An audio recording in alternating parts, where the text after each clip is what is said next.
여러분 안녕하십니까? 금요일 밤 KBS 아메리카 뉴스입니다. 캘프레시 신청의 달 5월, 캘리포니아주 사회복지국은 해마다 저소득층을 위한 식료품 구입 지원 신청을 적극 장려하고 있는데요. 그런데 오히려 한인들의 경우에 과거 푸드 스탬프로 운영되던 때보다 더 신청이 저조하다고 합니다. 그 원인과 이유를 알아봤습니다. 윤범수 기자의 보도입니다. 캘리포니아 저소득층을 위한 식료품 구입 지원 프로그램인 캘프레시. 과거에는 푸드 스탬프로 불렸지만 이후 지원금이 카드로 적립돼 발급되면서 이름도 바뀌었습니다. 그러나 이후 관련 신청자들은 크게 줄었습니다. 이름 변경의 취지만큼 홍보가 잘 안 된 탓입니다. 그리고 이는 한인들도 마찬가지. 캘프레시 자체, 푸드 스탬프 자체에 대해서 이런 프로그램이 있었다는 것 자체에 대해서도 모르셨던 분들이 의외로 많으세요. 캘프레시의 신청 자격은 메디컬 신청 자격과 비슷한 수준입니다. 그러나 메디칼을 갖고 있는 한인들 중 캘프레시를 신청한 사람은 10명당 한두 명꼴에 불과합니다. 이렇게 신청이 저조한 이유는 무엇일까? 창피하다, 이런 거 신청하기 창피하고 이제 상담을 할 때 괜히 그냥 자존심만 상하는 거 아니냐, 그 혜택 받으면 시민권 받는데 불이익 당하는 거 아니냐고 많이 해서 물어보시는데 아예 정부 사이트나 인포메이션에 보면 전혀 불이익을 받지 않는다고 거기에 이렇게 명시가 되어 있어요. 그러나 실제로는 프로그램 자체를 신청하기가 힘든 구조라는 게 더 큰 원인이라는 평입니다. 2000년대 초중반 캘프레시 신청을 돕는 한인 비영리 단체는 10군데가 넘었는데 지금은 거의 대부분이 프로그램 지원을 중단했습니다. 네, 정부랑 그게 컨트롤로 하는 건데 정부 쪽에서 저희한테 이렇게 서비스를 도와드리는 데에 대한 정부 쪽 지원도 되게 많이 낮아졌고요. 그런 부분이 생겨서 저희가 안 했는데 저희 말고도 다른 한인단체들이 다 하다가 먼저 다 관두셨었거든요. 특히 캘프레시 신청자들 상당수가 영어가 어려운 독거노인 또는 초기 이민 가정들인데 이들에겐 사실상 신청할 수 있는 길이 막혀버린 셈입니다. 현재 캘프레시는 4인 가족 기준으로 한 가정의 월 수입이 $4,000 미만일 경우 신청이 가능합니다. 한인타운에선 이웃케어 클리닉, 구 건강정보센터가 지난해부터 신청 접수를 제기했습니다. KBS 뉴스 윤범수입니다. 분단 70주년을 맞아 남북 통일의 과제와 비전을 논의하는 한미 양국 전문가들의 포럼이 타운에서 있었습니다. 그 밖에 LA 한인사회의 소식을 정리합니다. 노승욱 기자입니다. 북한의 체제 변화에 따른 한반도 통일의 가능성, 그리고 이에 따른 한국과 미국의 협력 방안을 논의하는 포럼이 열렸습니다. 한반도 통일과 한미 관계, 과제와 비전이라는 주제로 열린 이번 포럼은 통일 가능성에 대해 보다 구체적으로 접근하기 위해 실효성 있는 토론의 장을 마련하자는 취지로 기획됐습니다. 자유민주주의와 시장경제에 입각한 통일을 추진해야 된다는 여러 가지 상황을 공감을 하고 이 과정에 북한을 동참시켜 나가야 된다고 생각을 하고 역시 이런 노력의 과정에서 국제사회와 함께 나가야 된다고 생각을 합니다. 민주평화통일자문회 LA 협의회가 주최한 이번 포럼에는 한국의 통일연구원과 미국 내 대표 싱크탱크인 랜드연구소, 그 밖에 한미 양국 대학의 국제외교 전문가들이 패널로 참석했습니다. 차기 LA 한인 상공회의소 회장의 로렌스 한 후보가 무투표 당선됐습니다. 상공회의소 측은 지난 수요일 정기이사회에서 단독 입후보한 로렌스 한 이사를 차기 회장으로 정식 인준했습니다. 우리 지금 한류가 글로벌리 나가듯이 우리 상공회의소도 메인스트림에 좀 철저히 포지셔닝이 될 수 있도록 위치를 잡을 수 있도록 외적인 목표를 그렇게 다 잡고 있습니다. 신임 회장은 오늘 7월 1일 정식 임기를 시작합니다. 현명하게 수락하고 한인타운 노인 커뮤니티 센터가 입주단체인 재미 한국노인복지회와의 퇴고 소송에서 승소했습니다. 토렌스 지방법원의 로라 앨리슨 판사는 지난 수요일 노인센터 측의 요청을 받아들여 복지회 퇴거 명령과 함께 관리지원금 $6,000와 법정수수료 $450를 지급하라고 판결했습니다. 노인센터 측은 복지회 측이 38개월 동안 관리지원금을 내지 않았고 건물 내 불법 음주와 음란물 시청 등 잡음을 일으켰다며 3년 전부터 퇴고 소송을 제기한 바 있습니다. KBS 뉴스 노수욱입니다. 그라운드 제로 위에 세워진 새 월드 트레이드 센터의 개관이 일주일 앞으로 다가왔습니다. 개장을 앞두고 우선은 전망대가 공개됐습니다. 뉴욕 김일강 통신원입니다. 뉴욕 자유의 여신상이 한눈에 들어옵니다. 미국에서 가장 높은 빌딩으로 새롭게 올라선 원 월드 트레이드 센터. 공식 개장을 일주일 앞두고 전망대가 공개됐습니다. Here we're 1,250 feet up in the air, tallest building in the Western Hemisphere, and the views are really spectacular. 104층 규모의 원 월드 트레이드 센터 전망대는 100층에서 102층에 위치하고 있습니다. 주요 시설은 전망대까지 47초 만에 올라가는 스카이포드 엘리베이터부터 시작됩니다. 그 안에는 500년의 뉴욕 스카이라인 변천사를 타임랩스로 보여주는 영상이 설치되었습니다.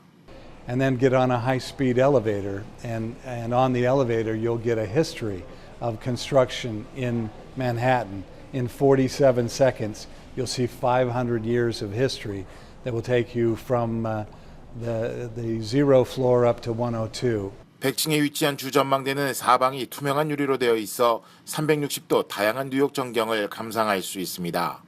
특히 스카이포털이라는 약 4m 둘레의 원형 디스크 위에 서면 까마득한 거리에 아찔하게 들어오는 뉴욕 거리 모습을 실시간으로 감상할 수 있습니다. This is a reminder of moving forward. We got knocked down, we built it back up, and now the idea is to face the future with optimism and hope. 2001년 9.11 테러로 무너진 쌍둥이 건물 월드 트레이드 센터 자리에 세워진 원 월드 트레이드 센터는 오는 29일 일반인에게 공개됩니다. 지금까지 뉴욕이었습니다. 서부 워싱턴주에서 비무장 흑인 청년들에 대한 경찰의 총격 사건을 놓고 항의 시위대와 경찰이 충돌했습니다. 경찰 측이 공권력 남용 비난에 오히려 반박하면서 논란도 커지고 있습니다. 김한주 특파원입니다. 격렬히 맞서는 시위대를 향해 경찰들이 곤봉을 휘두르며 해산을 시도합니다. 한 걸음 물러나서도 경찰은 살인자라는 현수막을 들고 한동안 항의를 계속했습니다. But it sucks because it just keeps happening and it just keeps happening and it just keeps happening. 이번에도 비무장 흑인 청년들에 대한 경찰의 총격이 발단이 됐습니다. 편의점에서 맥주를 훔치려다 미수에 그친 20대 흑인 2명에게 경찰이 총을 쐈습니다. 병원으로 옮겨진 청년들은 목숨은 건질 것으로 파악됐지만 지역사회에는 공권력 남용 여론이 거세게 일고 있습니다. And I am highly concerned that more and more kids of color are getting shot. 하지만 경찰 측은 절도 미수 용의자들이 갖고 있던 스케이트보드로 경관을 공격하려 했다고 반박했습니다. There's no indication to me that race was a factor in this case at all. 논란이 거세지자 현지 경찰은 총을 쏜 경관의 직무를 일시 정지시키고 자체 진상조사에 들어갔습니다. 로스앤젤레스에서 KBS 뉴스 김한주입니다.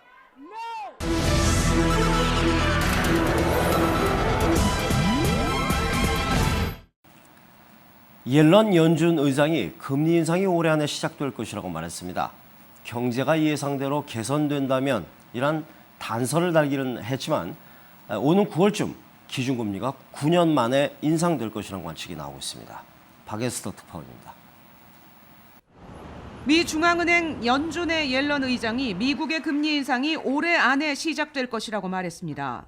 If the economy continues to improve as I expect, I think it will be appropriate at some point this year to take the initial step to raise the federal funds rate target. 금리 인상을 너무 늦추면 경제가 오히려 과열될 위험이 있다고 분석했습니다. 올 들어 미국 경제 성장이 느려지긴 했지만 연준이 밝힌 금리 인상의 두 조건, 실업률과 물가 인상률이 계속 좋아질 것으로 예상된다는 것입니다. 올해 초 경제 지표의 저조로 지난 연준 회의에서 위원들 대부분은 다음 달 금리 인상에는 부정적 의견을 내놨습니다. 하지만 옐런 의장이 올해 안 금리 인상 의지를 밝힘에 따라 오는 9월에 금리 인상이 시작될 것이라는 관측에 무게가 실리고 있습니다. 미국 기준금리는 지난 2006년 7월 이후 오르지 않았고 금융위기 직후인 2008년 12월부터 제로 수준이 유지되고 있습니다.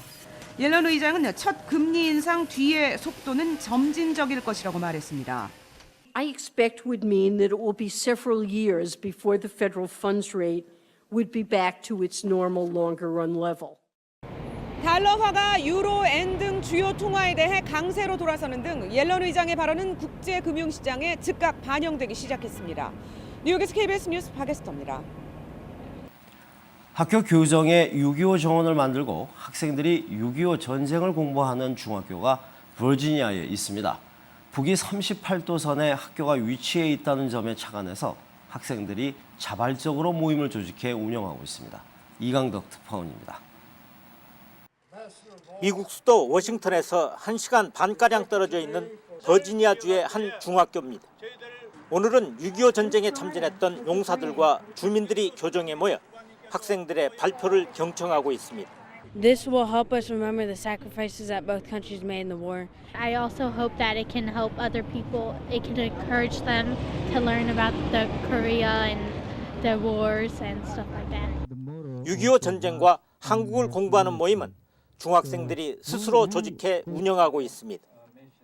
교정에는 참전 미군들의 희생을 기리고 한미 관계 발전을 기원하는 38선 정원도 조성돼 있습니다. They read the history and they are dedicating a peaceful symbol to that history. Now they are expressing their appreciation and all of your sacrifice during the Korean War. 학생들은 자신들의 학교가 한반도 분단의 상징이던 북위 38도선에 자리 잡고 있다는 데 착안해 6.25 연구를 시작했습니다. 이곳 38선 정원은 한국과 미국의 우호를 상징하는 의미 있는 가교로 자리 잡게 됐습니다. 버지니아 캐롤라인 중학교에서 KBS 뉴스 이강덕입니다. 일본이 세계유산으로 등재 신청한 근대 산업시설과 관련해서 유네스코 산하자문기구가 사실상 강제노역을 포함한 시설의 전체 역사를 담을 것을 권고한 것으로 나타났습니다. 한국 정부의 요구가 반영된 것인데요. 오늘 있었던 한일 양자협의회에서도 한국 측은 이를 요구했고 일본은 이에 반발했습니다. 도쿄 박재호 특파원입니다. 치열한 장외 외교전에 이어 한일 양측의 첫 양자협의가 열렸습니다. 강제징용 사실을 숨긴 채 근대 산업시설로 미화하는 것은 또 다른 역사 왜곡이다. 우리 정부의 일관된 주장입니다. 중요한 것은 그 강제징용, 1940년대에 있었던 강제징용, 이 문제에 대해서는 우리 원칙무쌍의 문제니까 이건 우리가 양보를 못한다. 유네스코 세계유산위원회 산하기구인 이코머스는 최근 이 같은 우리 정부의 요구를 반영한 권고안을 발표했습니다. 일본이 제시한 1910년까지의 산업화 과정뿐 아니라 그 이후의 전체 역사를 모두 설명하라는 것입니다. 사실상 일제시대 강제징용의 역사를 포함할 것을 주문한 것으로도 해석됩니다. 제출 기한은 오는 2017년 12월, 이코머스는 2018년 세계유산위원회에서 일본의 보고서를 검토하겠다고 밝혔습니다. 우리 측은 이를 근거로 일본 측을 압박했고 일본 정부는 강하게 반발한 것으로 전해졌습니다.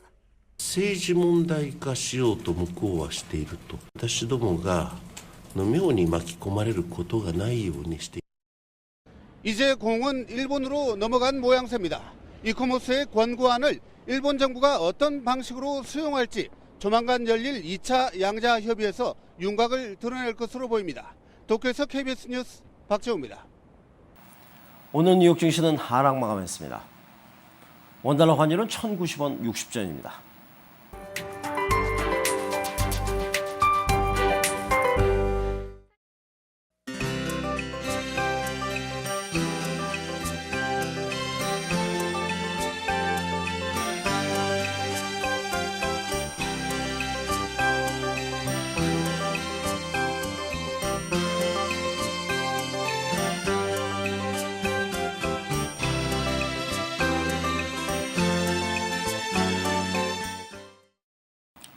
금요일 밤 KBS 아메리칸 뉴스를 마칩니다. 즐거운 연휴 되시기 바랍니다.